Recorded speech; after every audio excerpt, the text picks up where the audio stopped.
Good evening, ladies and gentlemen. Welcome to Dalsan TV English News. I'm your presenter, Ifrah Noor. Now let's look at the top stories that made our headlines for the day.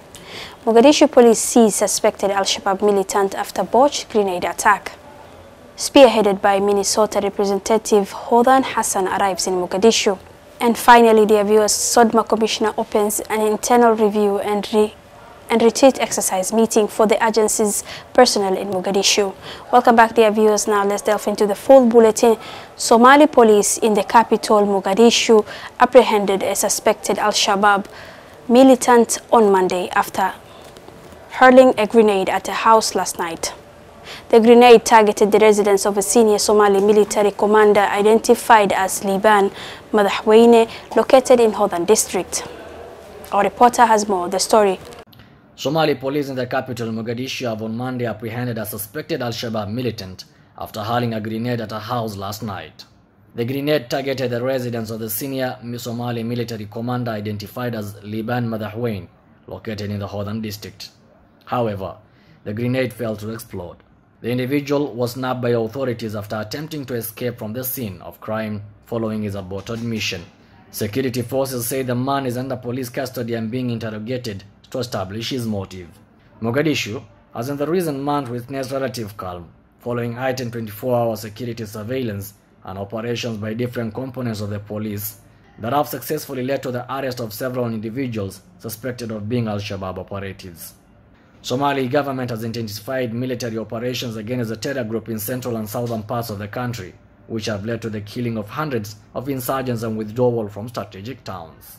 Somali pirates are believed to have orchestrated their fourth attack on a vessel in a month.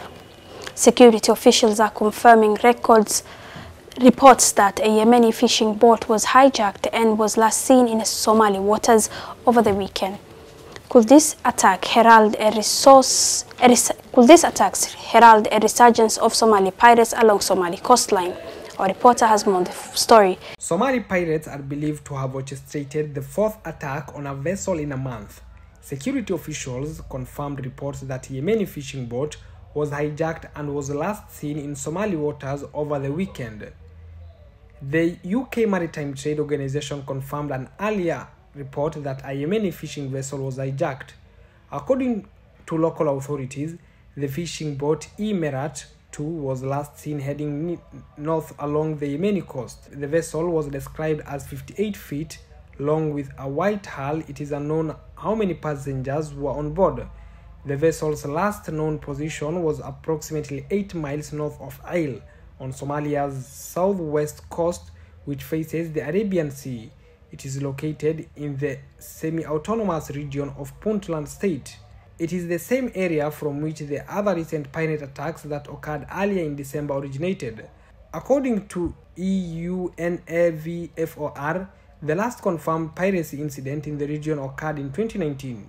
Most commercial vessels attacks occurred before 2014, with only 2 vessels seized and released in 2017 and 1 unsuccessful attempt in 2018. A high-level delegation led by Minnesota State Representative Dalsan Hassan on Monday arrived in the capital, Mogadishu.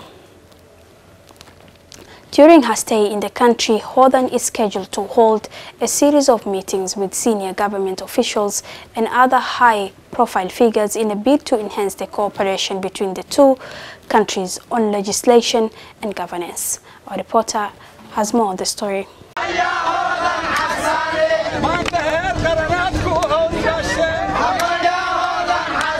A high-level delegation led by Minnesota State Representative Dalsan Hassan on Monday arrived in the capital Mogadishu. The main objective of the delegation is to witness a milestone and the progress the country has made in the recent years. Upon arrival at the Aden Abdullah International Airport, those visiting the delegations were warmly received by members of the parliament from both houses, ministers, and the public. Speaking to the media at the airport, the Minnesota representative extended congratulations to the Somali federal government and the people on the progress and accomplishments achieved recently. She singled out debt relief, Somalia's admission into the East Africa community, lifting of the arms embargo, and the ongoing counter-terrorism efforts to eradicate Al-Shabaab from the country. During her stay in the country, Dalsan is scheduled to hold a series of meetings with senior government officials and other high-profile figures in a bid to enhance the cooperation between the two countries on legislation and governance.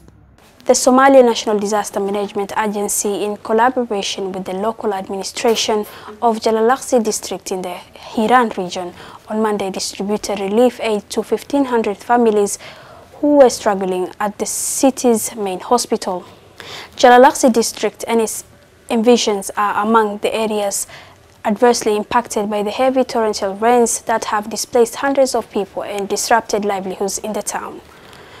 The Somalia National Disaster Management Agency, in collaboration with the local administration of Jalalaqsi district in the Hiran region, on Monday distributed relief aid to 1,500 families who were struggling at the city's main hospital. The agency said in a statement that the relief aid was disbursed to the most vulnerable people who are in dire need of assistance, including those requiring special attention, and those families have been severely affected by El Nino. Jalalaqsi district and its environs are among the areas adversely impacted by the heavy torrential rains that have displaced hundreds of people and disrupted livelihoods in the town. The National Disaster Agency outlined that they are capitalizing on the sovereignty of the areas to strategize ways of mitigating the effects of the natural disaster in the near future. On December 13th, the agency dispatched 30 trucks loaded with relief aid to the district to respond to the humanitarian crisis unfolding in the area following the overflow of the Shabelle River. The aid came after the district officials announced that the people in the town had resorted to eating grass due to lack of food, compounded by lack of shelter and health care. And finally, dear viewers, the Somali National Disaster Agency convened on Monday in the capital Mogadishu for a 3-day meeting to comprehensively take stock and evaluate the performance and achievements of the agency in the year ending 2023. The meeting also encompasses discussions on ways to enhance and improve their overall activities. Our reporter has more on the story. The Somali National Disaster Agency convened on Monday in the capital Mogadishu, a 3-day meeting to comprehensively take stock and evaluate the performance and achievements of the agency in the year ending 2023. The meeting also encompasses a discussion on ways to enhance and improve their overall activities.